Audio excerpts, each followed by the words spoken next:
विवेक चूड़ामणि। विवेक चूड़ामणि ग्रंथ में श्लोक नंबर है 199, बराबर। श्लोक का उच्चारण करते हैं।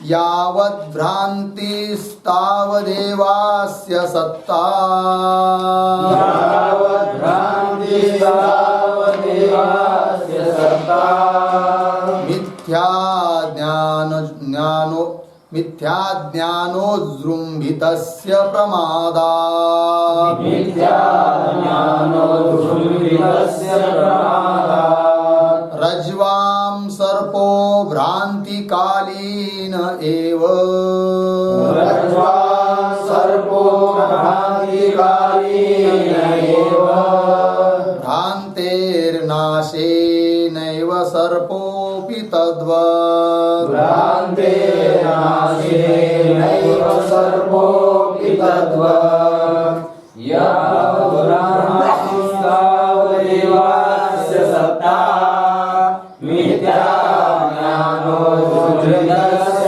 प्रमादात्, रज्वां सर्पो भ्रान्तिकालीन एव, भ्रान्तेर्नाशेनैव सर्पोऽपि तद्वत्।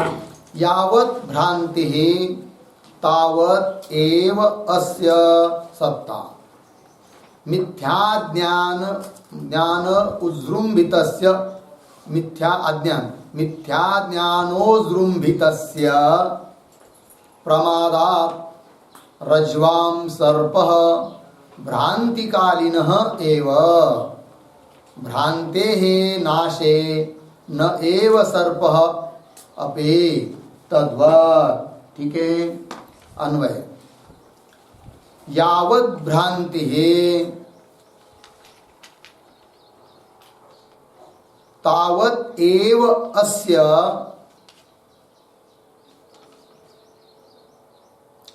मिथ्याज्ञानोज्जृम्भितस्य प्रमादात् सत्ता, रज्वां सर्पः भ्रान्तिकालिनः एव,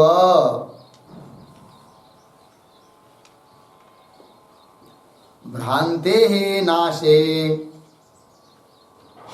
सर्पः अपि न एव तद्वत्, सर्प अपि न एव तद्वत्। झालं? चलिए भाई, तो अब कह रहे हैं, तो प्रश्न पूछा था जो शिष्य ने कि उपाधि तो अनादि है, फिर अनादि उपाधि होने के कारण जीव भाव भी अनादि मानना पड़ेगा, और जो अनादि होता है उसका तो नाश होता नहीं है। ऐसा प्रश्न पूछा था शिष्य ने, तो उसका उत्तर दे रहे हैं। 196 से चल रहा है। श्री गुरु ने कहा कि बाबा रे, भ्रांति से कल्पित जो भी होता है वो कोई प्रामाणिक नहीं होता है। तो परमात्मा में जो जीव भाव की कल्पना हुई है वह भी भ्रम के कारण ही हुई है, और भ्रम के कारण ही कल्पना होने के कारण ये भी कोई वास्तव कल्पना नहीं है। तो जब तक ये उपाधि है तब तक जीव भाव है, और मोह नष्ट हुआ, मोह का कारण अविद्या नष्ट हुई, तो जीव भाव और उसके निमित्त से प्राप्त होने वाला संसार वो भी रहता नहीं है, इसकी निवृत्ति हो जाती है। क्योंकि जीवत्व ये वास्तविक नहीं है।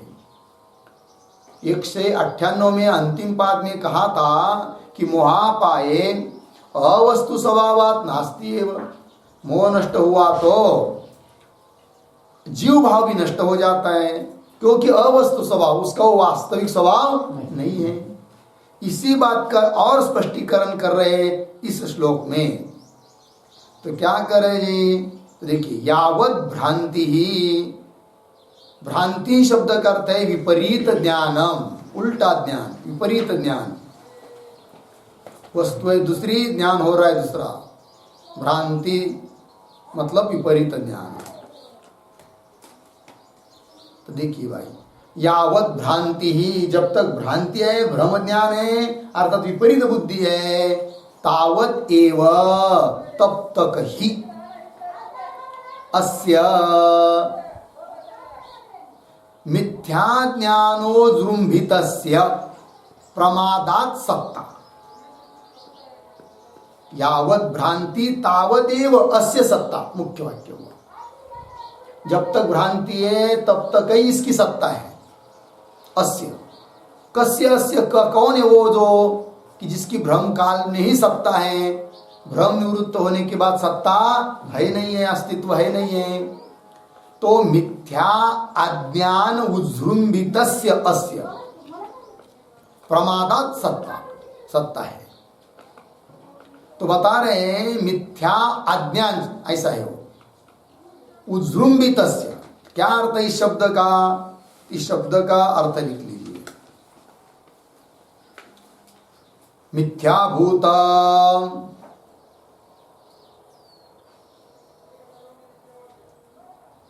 मिथ्याभूतम अधिष्ठान साक्षात्कार निवर्त्यम।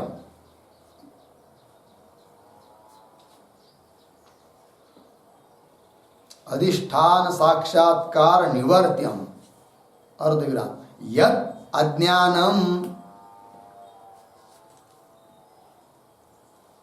यत् अज्ञानम तस्मात् उजृंभितस्य,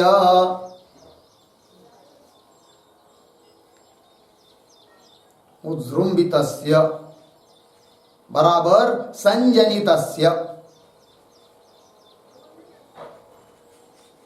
संजनितस्य। ठीक, अर्थ समझ लेंगे। तो मिथ्याभूतम मतलब अधिष्ठान साक्षात्कार निवर्त्यम, यद अज्ञानम, मिथ्याभूत ऐसा जो अज्ञान, मिथ्याभूतम यद अज्ञानम। मिथ्या क्यों बोल दिया उसको, अज्ञान को? इसलिए कि ज्ञान से उसकी निवृत्ति होती है, और वही चीज मिथ्या होती है जिसकी निवृत्ति ज्ञान से होती है। ज्ञान निवर्त्यत्वम मिथ्यात्वम, ये मिथ्यात्व का लक्षण है। ज्ञान से जिसकी जिसकी निवृत्ति होती है वो चीज क्या होता है? मिथ्या। सर्प मिथ्या है कि सत्य है? मिथ्या। रज्जु के ऊपर प्रतीत होने वाला सर्प मिथ्या, क्यों? ज्ञान से निवृत्त होता है। शुक्ति के ऊपर प्रतीत होने वाला रजत सत्य है कि मिथ्या है? मिथ्या, क्यों? ज्ञान से निवृत्त होता है।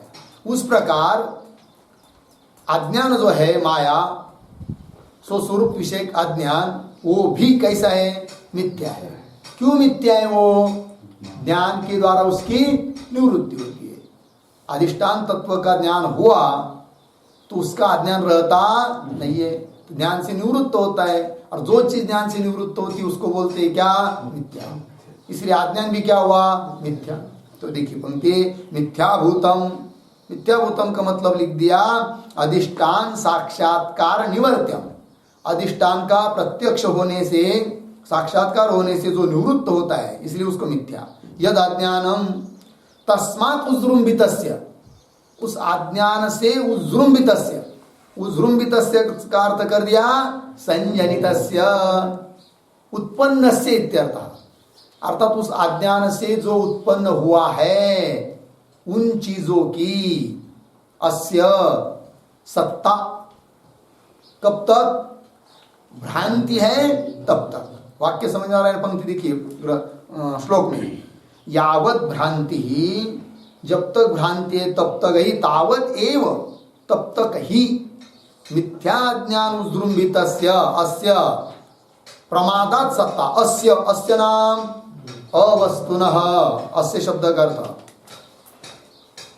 अवस्तुनः,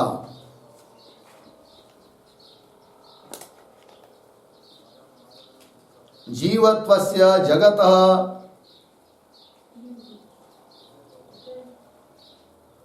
जीवत्वस्य जगतः इत्यर्थः।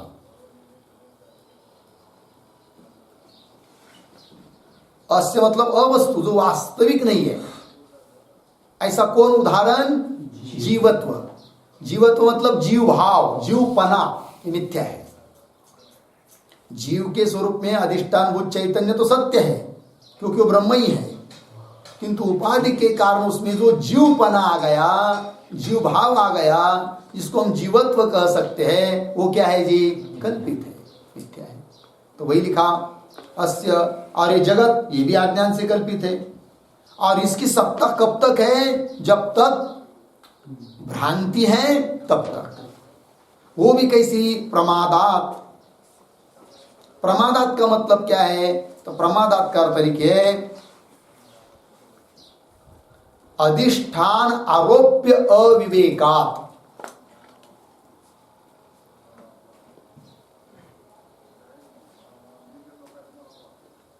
अधिष्ठान आरोप्य अविवेकात। अधिष्ठान और आरोपित पदार्थ का विवेक न होने के कारण अविवेकात सत्ता, सत्ता है। सत्ता है मतलब क्या? सत्ता शब्द का अर्थ लिखिए, सत्ता बरोबर अस्तित्वेन प्रतीयमानत्वम।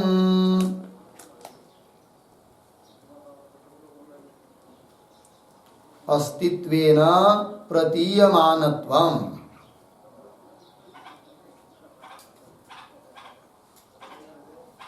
मतलब अस्तित्व रूप से, प्रतीति ना, प्रतीति होना, है करके, ये क्या हुई? सत्ता। तो सर्प को सत्ता आप मान रहे, कब तक सत्ता को, सर्प को सत्ता है? भ्रम ज्ञान है तब तक, विपरीत ज्ञान है तब तक, है कि नहीं? अब अधिष्ठान का ज्ञान हो जाएगा तो विपरीत ज्ञान नहीं रहेगा, तो सर्प की सत्ता भी नहीं रहेगी। समझ में आया ना? वही देखिए, यावत् भ्रांति तावत् एव अस्य मिथ्याज्ञानोजृंभितस्य प्रमादात् सत्ता। हो गया। इस बात को समझाने के लिए दृष्टांत दे रहे उत्तरार्ध में, रज्वाम सर्पः भ्रांतिकालीनः एव भ्रांतेः नाशे सर्पापि न एव। दृष्टांत दिया, देखिए भाई, रज्वाम रज्जु के ऊपर, सर्प कब तक है? भ्रांतिकालीन एव, जब तक विपरीत ज्ञान है, भ्रांति है, भ्रम है, तब तक ही सर्प की क्या है जी? सत्ता है, प्रतीति है करके बुद्धि है। ठीक है ना? और भ्रांति है नाशे, जब भ्रम नष्ट हो जाता है तो सर्प अपनी नहीं हुआ, सर्प की भी क्या हो जाती है? निवृत्ति हो जाती है। लग गया जी? तो देखिए, भ्रांति कालीन ये वही पद आया है, उस पर एक वाक्य लिखेंगे, यावत् पर्यंतम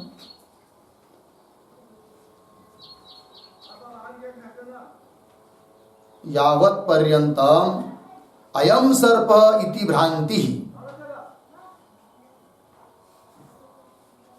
अयम सर्प इति भ्रांति, तावत् एव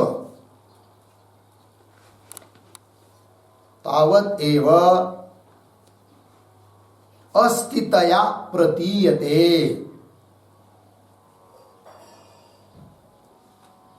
अस्तितया प्रतीयते। ठीक है?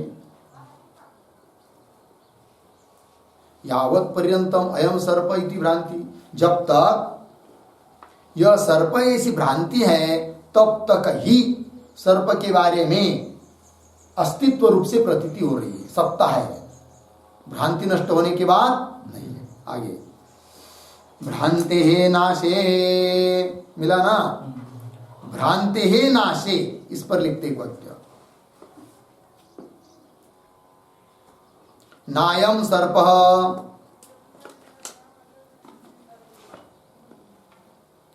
नायम सर्प किंतु रज्जु,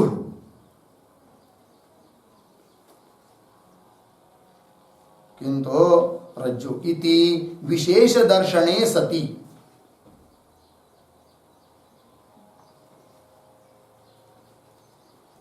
इति विशेष दर्शने सति भ्रांतेः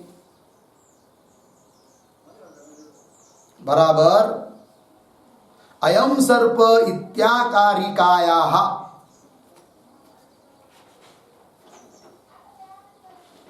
अयम सर्पः इत्याकारिकायाः भ्रान्तेः नाशे बराबर बाधे अर्धविराम न एव सर्पः अस्ति।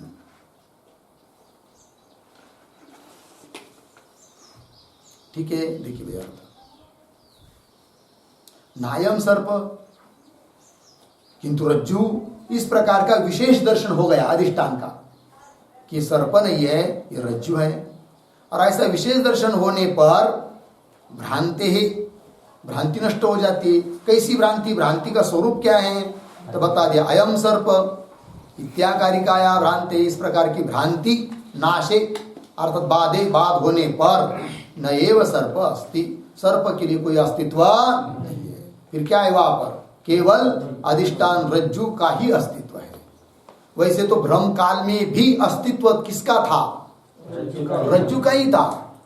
भ्रम काल में भी जब सर्प ऐसा लग रहा था, उस समय में भी वस्तुतः देखा जाए तो सर्प है नहीं, है कौन? रज्जु। अस्तित्व सर्प को नहीं है, रज्जु को ही है, किंतु भ्रम के कारण लग रहा है कि सर्प है करके, है कि नहीं? जब भ्रम निवृत्त हुआ तब तो स्पष्ट रूप से अधिष्ठान का ही अस्तित्व हो गया। उस प्रकार इस जगत का जब भ्रम है, जगत सत्य रूप से प्रतीत हो रहा है, ये तो भ्रम है। वैसा देखा जाए तो भ्रम काल में भी सत्ता जगत को है नहीं। किसकी सत्ता है फिर? ब्रह्म की ही सत्ता है, ब्रह्म ही है कि नहीं? किंतु भ्रम के कारण ऐसा नहीं लगता है, जगत को सत्ता दे रहे हम लोग। जब अधिष्ठान तत्व का साक्षात्कार हो जाएगा, अहम ब्रह्मास्मि, तब तो जगत के लिए कोई सत्ता है नहीं, है कौन फिर? ब्रह्म ही रहेगा। हो गया ना? इसी बात को लिखा है अंतिम में, तद्वत्, है कि नहीं? तो तद्वत् मतलब क्या? तद्वत् का अर्थ लिखिए, अहम ब्रह्मास्मीति साक्षात्कार पर्यंतम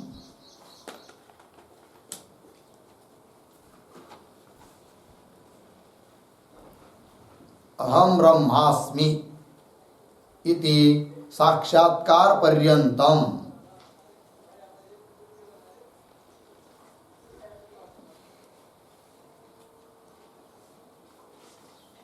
मिला ना?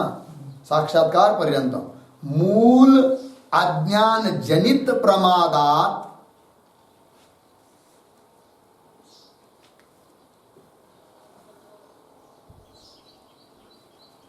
मूल अज्ञान जनित प्रमादात संसारित्व भ्रांति ही,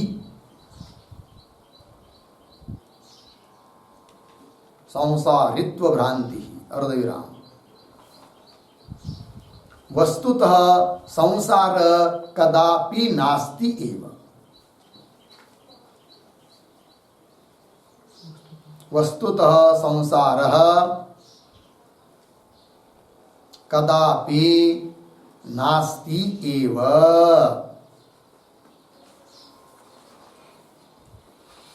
ठीक अर्थ देखिए भाई, दाष्टान्त बता रहे सिद्धांत कि अहम ब्रह्मास्मि साक्षात्कार पर्यंतम, जब तक मैं ब्रह्म हूं इस प्रकार का साक्षात्कार होता नहीं है, तब तक ही मूल अज्ञान से उत्पन्न, मूल अज्ञान जनित प्रमादात, प्रमाद के कारण, अविवेक के कारण संसारित्व भ्रांति, संसार की प्रतीति हो रही है।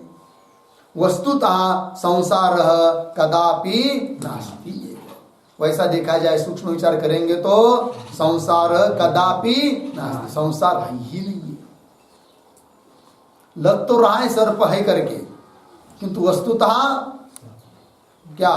सर्प कदापि नास्ति एव, सर्प कभी भी है ही नहीं है। है क्या? रज्जु।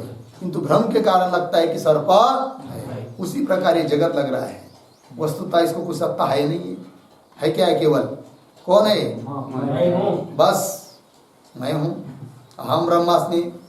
किंतु शरीर को लेकर बोल रहे हो तो, क्योंकि शरीर के ऊपर हाथ जा रहा है, मैं हूं करके। मैं मतलब शरीर हो गया।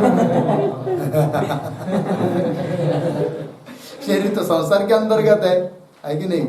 मैं हूं मतलब कौन हूं? अहम ब्रह्मास्मि। ठीक है जी, चलिए भाई, हो गया ना? आगे चलते हैं। आगे क्या है? 200 एक श्रुति लिख लीजिए इस पर। अधिष्ठानावशेष ही नाश कल्पित वस्तुनः। अधिष्ठानावशेष ही नाश कल्पित वस्तुनः।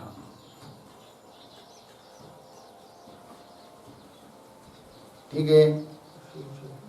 अधिष्ठानावशेष ही नाश कल्पित वस्तु, मतलब क्या? कल्पित वस्तु न नाश, कल्पित वस्तु का नाश नाश नाश क्या होता है जी? अधिष्ठान अवशेष, अधिष्ठान शेष रहना, यही उसका नाश है, और कोई नाश नहीं है। रज्जु का ज्ञान हो गया तो सर्प का नाश हुआ, सर्प का नाश हुआ मतलब फिर उसका अवशेष दिखाओ का है, उसकी कोई राकुंडी विकुंडी कुछ तो होगा ना, कुछ दिखाई देगा क्या? नहीं, कुछ नहीं। फिर नाश हुआ तो कैसा नाश मानेंगे? उसका नाश हुआ मतलब क्या? कल्पित वस्तु का नाश होना मतलब क्या? अधिष्ठान शेष रहना, यही उसका क्या है? नाश है, वही उसकी निवृत्ति है। हो गया। चलिए, तो स्वरूप का साक्षात्कार हो गया, ब्रह्म तत्व का साक्षात्कार हुआ, और तब अज्ञान और अज्ञान कार्य ये सबकी क्या हो जाती है? निवृत्ति हो जाती है। ये कह दिया। इसलिए शिष्य को कथन करना चाहते श्री गुरु कि बाबा रे, जीव भाव अनादि है, वो नष्ट ही नहीं होगा, ऐसा भ्रम मत धारण करो, क्योंकि ब्रह्म के भिन्न सब क्या है? कल्पित है। तो जीव भाव और संसार भी क्या है? कल्पित ही है। लगाया जी। चलिए, और उत्तर दे रहे आगे के श्लोक में। श्लोक को पढ़ते हैं। अनादित्वम अविद्याया कार्यस्यापि तथेष्यते उत्पन्नायां तु विद्याया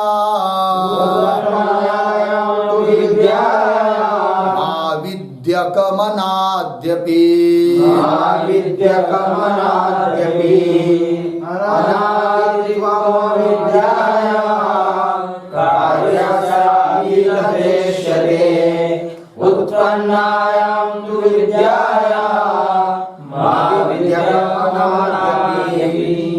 और एक श्लोक को पढ़ते इसके साथ। प्रबोधे स्वप्नवत् सर्वं समूलं विनश्यति अनाद्यपीदं नो नित्यं प्रागभाव इव स्फुटम् प्रबोधे स्वप्नवत् सर्वं समूलं विनश्यति अनाद्यपीदं नो नित्यं प्रागभाव इव स्फुटम्। पदच्छेद दोनों का करेंगे, अन्वय दोनों को मिलकर करेंगे। अनादित्वम अविद्यायाः कार्यस्य अपि तथा इष्यते उत्पन्नायां तो विद्यायां अविद्यकम अनादि अपि प्रबोधे स्वप्नवत् सर्वं सहमूलं विनश्यति अनादि अपि इदं नो नित्यं प्राग्भावः इव स्फुटम्। अब अन्वय। पहली पंक्ति में अविद्यायाः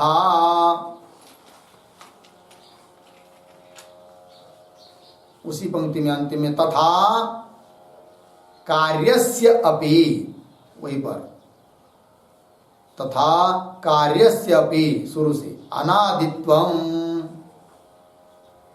इष्यते हुआ, पहली पंक्ति समाप्त हुई इष्यते। फिर तीसरी पंक्ति में जाएंगे, चार पंक्ति हुई ना, दो श्लोक मिलकर तीसरी पंक्ति अर्थात 201 नंबर का श्लोक, उसकी पहली पंक्ति प्रबोधे स्वप्नवत्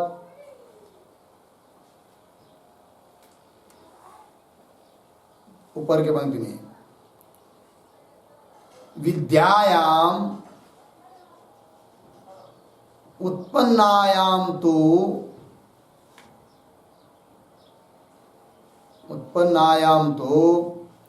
अविद्यकम अनादि अपि सहमूलाम सर्वम विनश्यति विनश्यति। लास्ट पंक्ति में इदम अनादि अपि प्रागभाव इव नित्यम नो स्फुटम नित्यम नो स्फुटम। हो गया? अर्थ देखिए। तो शिष्य ने जो 2 श्लोक में प्रश्न पूछा था कि उपाधि अनादि है तो उसका नाश कैसा होगा, क्योंकि अनादि का नाश हो नहीं सकता। तद उपाधि अनादित्वात् न अनादिर नाशयिष्यते, ऐसा पूछा था। उसका उत्तर देने का प्रयास किया अभी तक श्री गुरु ने, किंतु श्री गुरु के ध्यान में ये बात आ गई कि जो मैंने उसको उत्तर दिया है तो इस उत्तर से उस शिष्य का समाधान नहीं हुआ। ठीक है, उसके मन में शंका तो ऐसी बनी ही है कि अनादि है उपाधि, अब तो अनादि होने का उसका नाश कैसा होगा, और नाश नहीं होगा तो मोक्ष कैसा मिलेगा, ये बात। तो ऐसा शिष्य के मन का भाव को जानकर श्री गुरु अब अलग तरीका से उत्तर दे रहे हैं। इस तरह से उत्तर देंगे दृष्टांत देकर कि अनादि होने पर नाश नहीं होता है, ये जो तू समझ रहा है यही तुम्हारा समझ गलत है। अर्थात अनादि का भी नाश देखा गया है, माना गया है। इसका मतलब जो जो अनादि है सबका नाश, ये बात नहीं। ब्रह्म तो अनादि है, उसका नाश नहीं हो सकता, वो तो अनंत है, अनादि अनंत है। किंतु मायादि अनादि होने पर भी उसका नाश होता है। जीव भाव और जीव भाव आने के लिए कारणभूत उपाधि बुद्धि आदि या विज्ञानमय कोश अनादि होने पर भी उसका नाश तो होगा ही। दृष्टांत देकर समझा रहे हैं।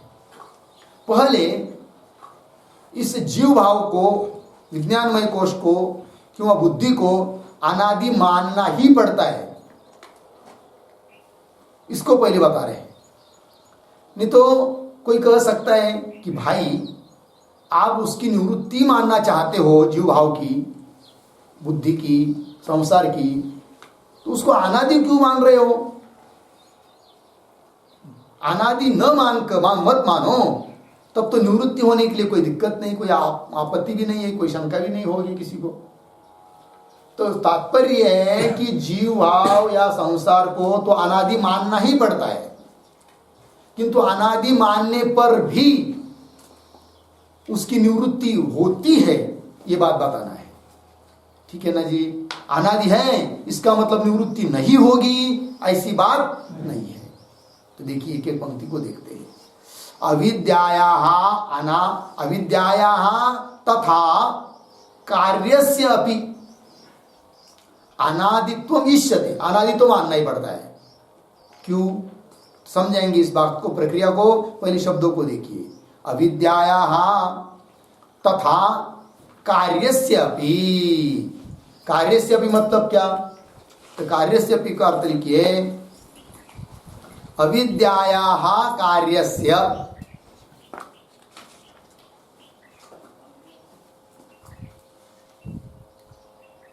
अविद्यायाः कार्यस्य विज्ञानमय कोशस्य अपि। अविद्यायाः कार्यस्य विज्ञानमय कोशस्य अपि। ठीक है, देखिए भाई।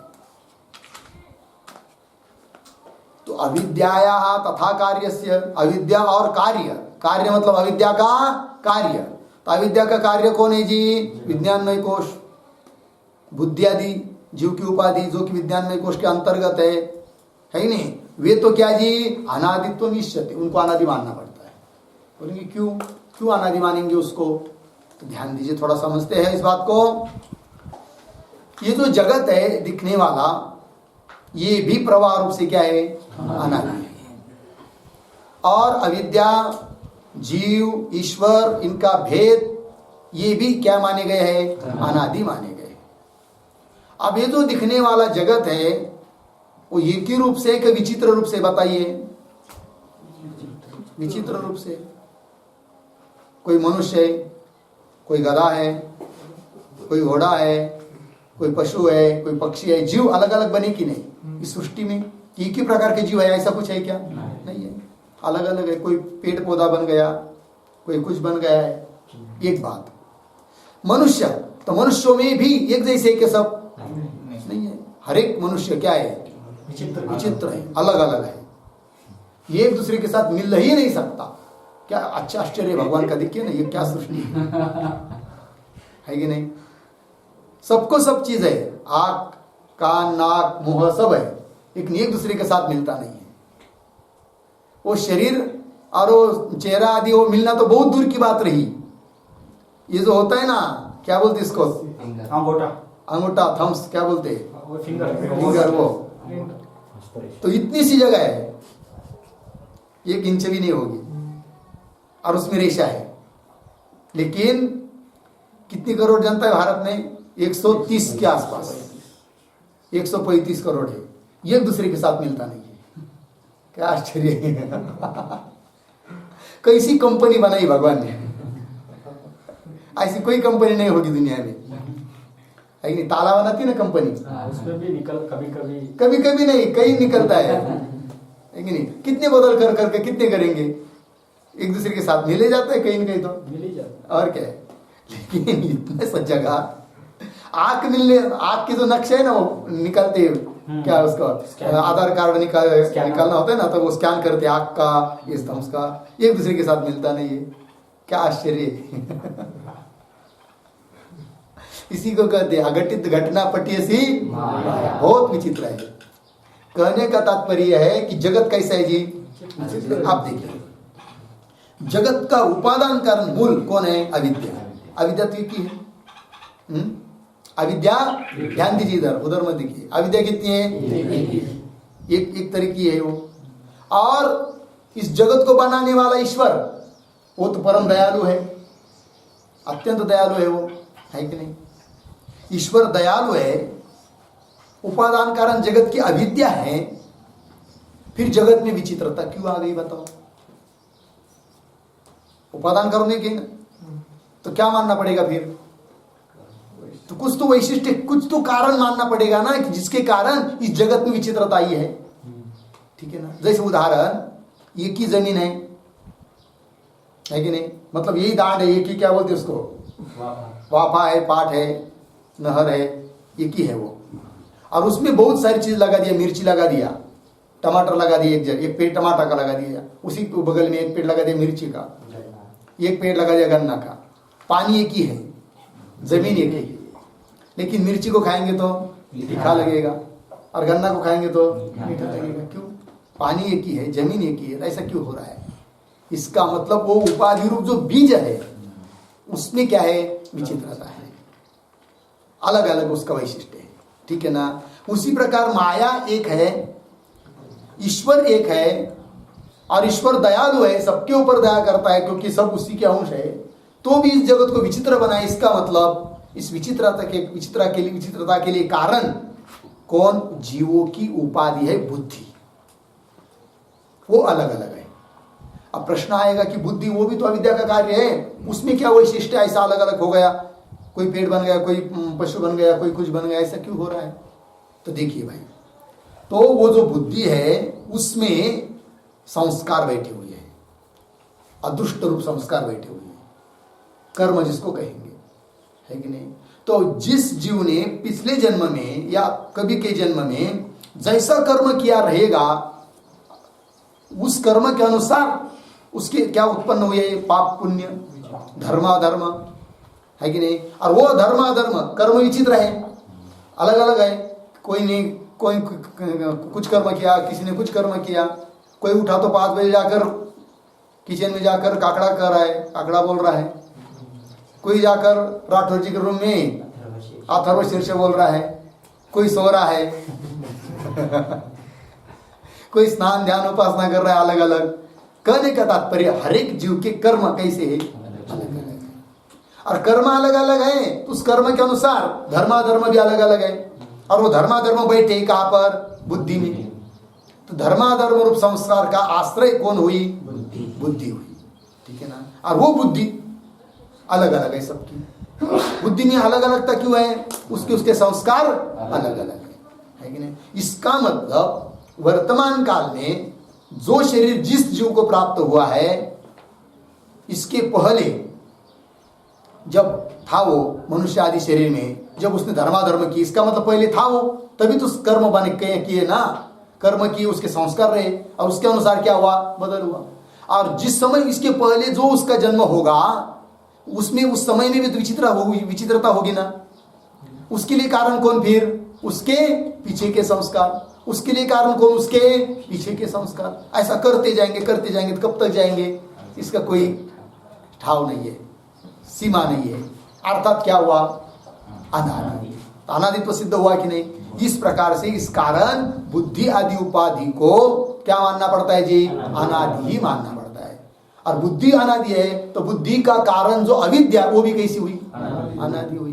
तो कहने का तात्पर्य अविद्या का कार्य बुद्धि जो कि जीव की उपाधि है, इनको क्या मानना पड़ता है, अनादि ही मानना पड़ता है।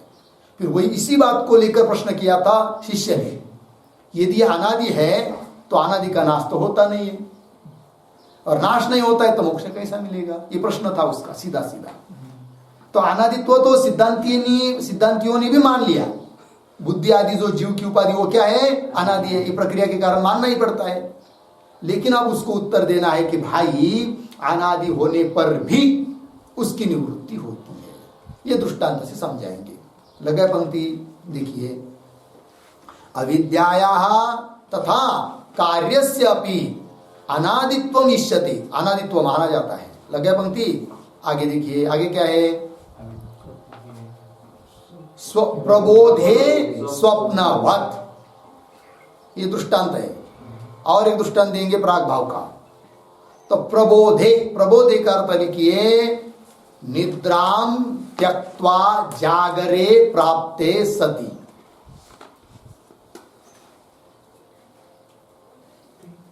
निद्राम त्यक्त्वा जागरे प्राप्ते सति।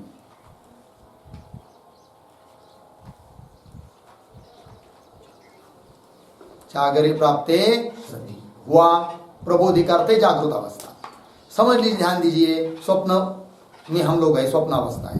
स्वप्न में बहुत सारे पदार्थ दिखते कि नहीं, अलग अलग पदार्थ दिखते सब, है कि नहीं। और जीव भी अलग अलग दिखते, उसमें कोई हाथी दिख रहा है, कोई मगर दिख रहा है, पशु पक्षी दिख रहे हैं, ठीक है कि नहीं।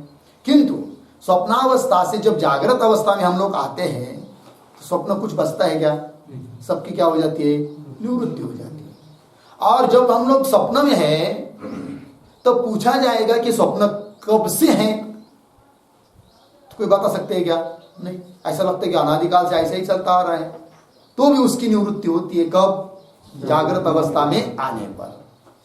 तो जैसे स्वप्न में दिखने वाले पदार्थों की निवृत्ति जागृत में आने पर होती है, उसी प्रकार दृष्टांत हुआ। अब सिद्धांत देखिए, प्रबोधे स्वप्नवत्। आगे क्या लिखा है, विद्यायाम उत्पन्नायाम तु, यही है ना, विद्यायाम उत्पन्नायाम तु। विद्यायाम मतलब क्या, विद्यायाम शब्द का अर्थ लिखिए, विद्यायाम बराबर उपनिषद जन्यायाम। उपनिषद जन्यायाम अधिष्ठान साक्षात्कार रूपायाम।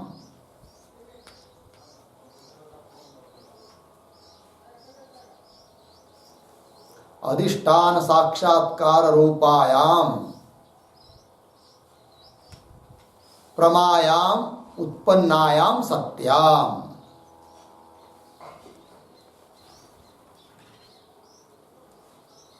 प्रमायाम उत्पन्नायाम सत्याम।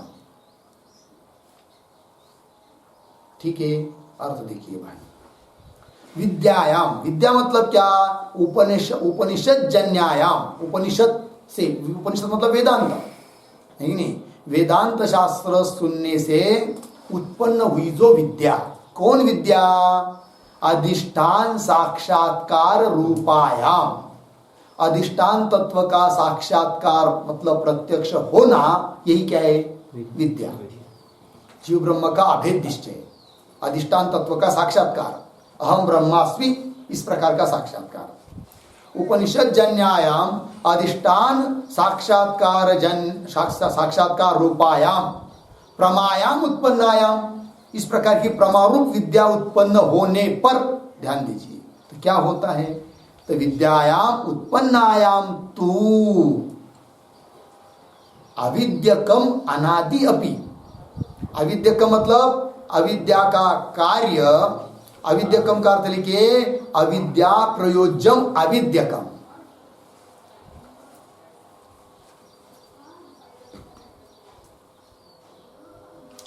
अविद्या प्रयोज्यम अविद्यकम,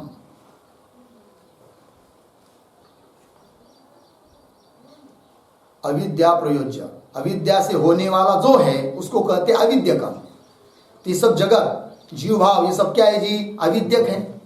तो वही लिख रहे हैं उत्पन्न अविद्यकम अनादि अपि, मतलब ये अविद्या और अविद्या का कार्य अनादि होने पर भी अपि सहमूलम सर्वम विनश्यति।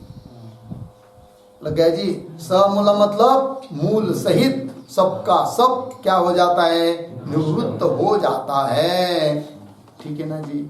हाँ, कब? विद्या उत्पन्न होने पर अविद्या और अविद्या का कार्य इन सब की क्या होती है? निवृत्ति हो जाती है। दृष्टांत दिया था किसका? प्रबोधे स्वप्नवत। तो स्वप्न का मूलभूत कारण कौन है जी? बराबर है। स्वप्न का मूलभूत कारण कौन है? निद्रा। निद्रा नहीं रहेगी स्वप्न आएगा क्या? तो मूलभूत कारण है कौन? निद्रा। अब जागृत अवस्था प्राप्त हुई मतलब क्या हुआ? स्वप्न का मूल कारण निद्रा नष्ट हुई, और निद्रा मूल कारण ही नष्ट हुआ तो उस निद्रा का कार्य जो स्वप्न वो रहता है क्या? नहीं रहता है कि नहीं? क्योंकि जागृत और स्वप्न है कि नहीं, जागृत अवस्था और निद्रा अवस्था इन दोनों का क्या है जी? विरोध है। जब जागृत अवस्था आती है तो निद्रा अवस्था नहीं रहती, और निद्रा अवस्था ही नहीं रही तो निद्रा अवस्था का कार्य स्वप्न पदार्थ भी रह नहीं सकता। तो जैसे जागृत और निद्रा का विरोध है, उस प्रकार अंधकार और प्रकाश की तरह अत्यंत विरोध है किसका? अविद्या और विद्या का। ठीक है ना जी? जब अविद्या है तो जगत की प्रतीति है, जब उपनिषद जन्य विद्या प्राप्त हो गई तो अविद्या रहेगी नहीं, और अविद्या नहीं रहती है तो अविद्या का कार्य जो जगत जीव भाव इन सब की क्या होती है? निवृत्ति होती है। लग गया जी? चलिए, श्रुति भी कहती है ना क्या जी? अविद्या नष्ट होने पर, विद्या प्राप्त होने पर क्या? तत्र को मोह कह शोक एकत्वम अनुपश्यतः, एकत्वम अनुपश्यतः तत्र कह मोह कह शोक, कौन शोक और कौन मोह रहेगा? क्यों? यत्र त्वस्य सर्वम आत्मा एव अभूत तत्केन कम पश्येत। जब जिस अवस्था में जिसको सब कुछ आत्मा ही हो गया, उसके लिए उस अवस्था में तत्केन किसके द्वारा, किसको देखे? कोई देखने के लिए है नहीं है, और दिखने वाला भी नहीं है और देखने वाला भी नहीं है। केवल एक तत्व रह गया, कौन? अहम ब्रह्मास्मि। हो गया जी? कहने का तात्पर्य विद्या प्राप्त होने पर अविद्या और अविद्या कार्य की क्या होती है? निवृत्ति होती है।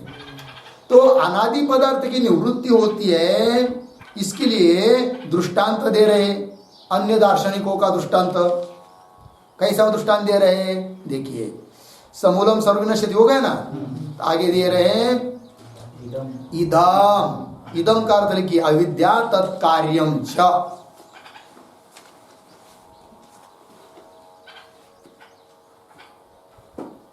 अविद्या तत्कार्यम च, अविद्या और अविद्या का कार्य इदम। अनादि अपि, अनादि अपि का अर्थ लिखे आदि रहितम अपि, आदि रहितम अपि मतलब उसको आदि नहीं है, आरंभ नहीं है, तो भी अनादि अपि प्राग भाव इव नित्यम नो, ये दृष्टांत हुआ। प्राग भाव इव ये दृष्टांत है। नित्यम नो, नित्य नहीं है। कौन नित्य नहीं है? जैसा प्राग भाव को नैयायिकों ने नित्य नहीं माना है, अनादि होने पर भी। नैयायिकों ने प्राग भाव को कैसा माना है? अनादि शांत, अनादि माना है। कहाँ रहता है वो प्राग भाव? प्रतियोगी के उपादान कारण में, वही कार्य उत्पन्न होने के पहले है कि नहीं? कहाँ रहता है? उस कार्य के उपादान कारण में। जैसे कार्य हुआ घट, घट उत्पन्न होने के पहले उस घट का उपादान कारण कौन है? कपाल। घट का उपादान कारण कौन है? कपाल। मिट्टी भी ले सकते है कि नहीं? तो नैयायिक मिट्टी कपाल को मानते हैं, वेदांत में मिट्टी मानेंगे, जो भी हो। तो नैयायिक की प्रक्रिया के अनुसार चल रहे हैं, तो घट का उपादान कारण समझ लीजिए कपाल।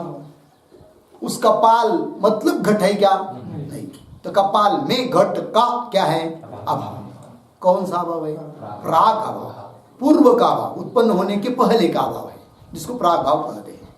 अब पूछेंगे कि उस कपाल में घट का प्राग भाव कब से है? कब से? तो कब से बताएंगे? जब से कपाल है। कब से घट का प्राग भाव? घट उत्पन्न ही नहीं हुआ है तो उसका प्राग भाव अनादि है। तो बोलेंगे कैसा अनादि? कपाल तो अभी उत्पन्न हुए है और उस कपाल में प्राग भाव अनादि कैसा रहेगा? है कि नहीं? तो उत्तर मिलता है उसका क्या? तो प्राग भाव तो कहाँ है? कपाल में।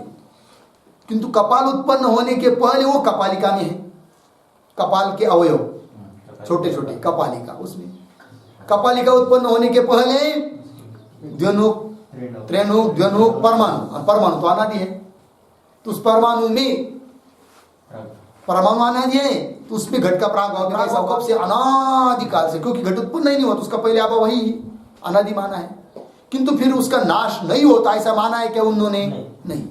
तो उसका नाश माना है। अनादि मानने पर भी प्राग भाव का क्या माना है? नाश। कैसे? जब घट उत्पन्न हुआ, अब घट का प्राग भाव रहा क्या? नहीं। प्राग भाव क्या हुआ? नष्ट। कार्य उत्पन्न हुआ तो प्राग भाव नष्ट हो जाता है। तो प्राग भाव को अनादि मानने पर भी उसको नित्य नहीं माना, नाश माना है। उस प्रकार अविद्या और अविद्या का कार्य अनादि तो है, किंतु अनादि होने पर भी अधिष्ठान तत्व का ज्ञान होने के बाद उस अनादि अविद्या और अविद्या कार्य की क्या होती है? निवृत्ति होती है। लगा पंक्ति? वही देखिए, इदम अनादि अपि प्राग भाव इव नित्यम नो, है कि नहीं? नित्यम नो, नित्य नहीं माना है प्राग भाव की तरह। स्फुटम, है कि नहीं? तो प्राग भाव, इसके ऊपर एक वाक्य लिखते हैं, यथा तार्किकैः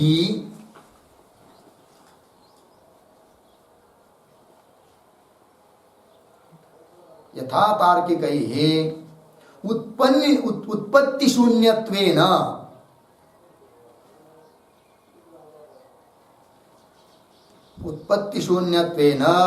अंगीक्रियमाणः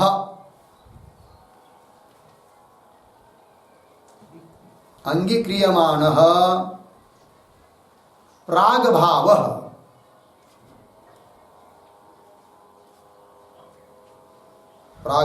अपि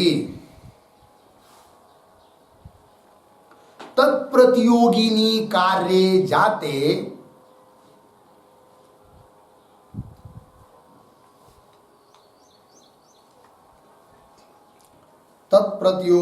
कार्ये जाते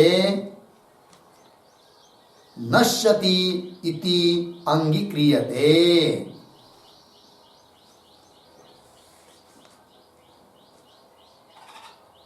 नश्यति इति अंगीक्रियते।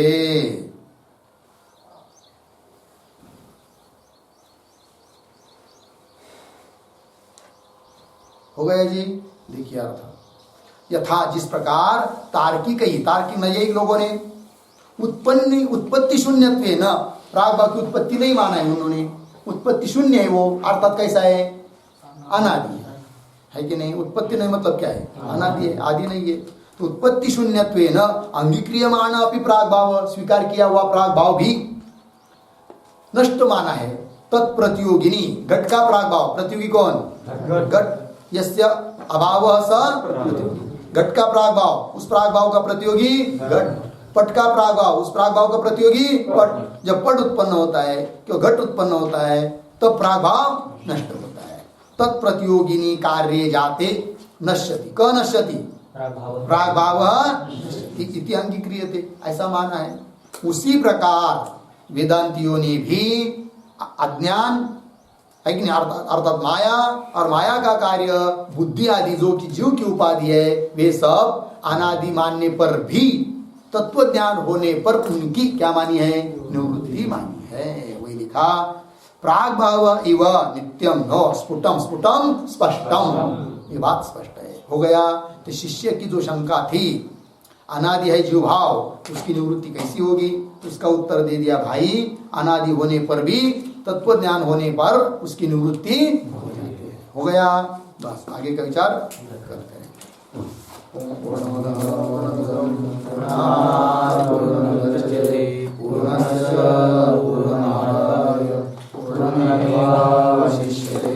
ओम शांति शांति शांति।